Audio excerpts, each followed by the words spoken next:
Welcome to Insights. I'm Eric. I want to do a review on cocoa. Cocoa is showing a reset within the evolution of the trade, which is a specific phase. The phases are usually defined by following the primary trend, which is here.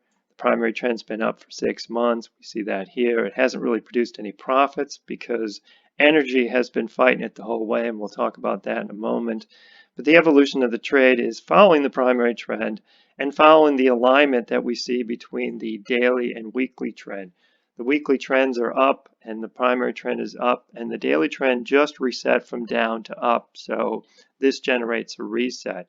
In terms of the time cycles that we follow, the primary trends, price, and time cycles are here. Everything's below zero, so this is an early primary trend. Doesn't mean the primary trend is going to stay up. It's just that if it does stay up, this has a lot longer to go. The weekly is another aspect of that. Same type of principles apply to the weekly as they do to the monthly. Everything's below its mean. This could last longer, but the weekly can also fall out of alignment. Anything that falls out of triple alignment loses the ability to power price higher. The triple alignment of the daily, weekly, and monthly is a powerful setup that often coincides with acceleration in what we call mark up or mark down.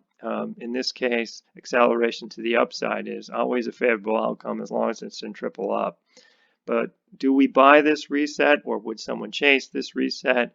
We're going to see that energy is going to say no.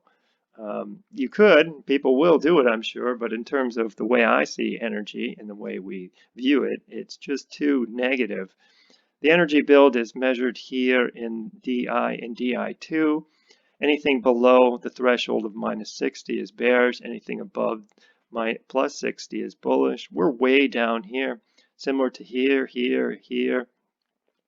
The computer has marked all the bearish energy builds with these, or some of them, with these red domes. These create blocking domes. You can see often as these domes and highlights show up, price then crashes. And in here and here, sometimes it doesn't. And this one it did. And here the price created multiple blocking domes, which then it didn't turn price lower until over here. It really was more of a frustration phase.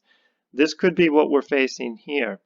If price wants to jump the creek above this zone here, it's most likely going to have to do it with an energy build that's around here. Assuming that it's going to happen here, a breakout without energy is a low probability outcome, and it's stuff that you tend to want to ignore. So ignoring this reset is probably a good idea. This could be the rare exception to that, but in general, when we follow the evolutionary trade, which follows the primary trend, needs to show the proper energy build to fuel it as it stair steps or it fuels itself higher. A previous successful example of a market that rallied, we can see how energy builds oscillate between negative or bearish and bullish extremes, or bearish and bullish builds. 70 to 60, this is bearish, this is bullish. It was here, it curled down, price bottomed, energy build spiked, then we rallied, then we got to minus 82, that's bearish, that caused a short correction, then we spiked back up to 34, which is not definition of statistically concentrate, but this is good enough as long as the primary trend is flipped. Then it drove price up to a -4 reading, which again is not statistically significant.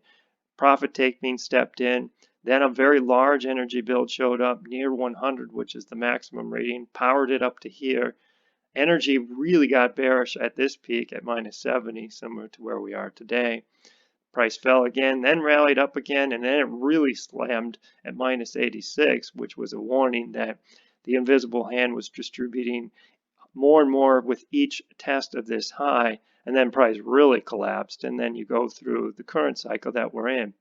The point of this exercise is to show us that these bearish energy builds are something that are not favorable to continuation. If cocoa is going to stay green here and actually jump the creek and break above this resistance, it's going to need some type of bullish energy build. This is in the bearish territory. We're going to need something like 40 or 90 or whatever. You need something that's positive, and the bigger the number is above 60, the more energy that's there to fuel the advance.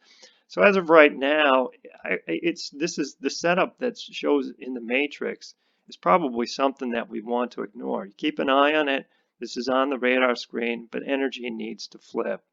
If you have any questions about how the evolution of the trade works or even how cocoa sets up, you can contact me directly through the blog, or you can write some comments below the video.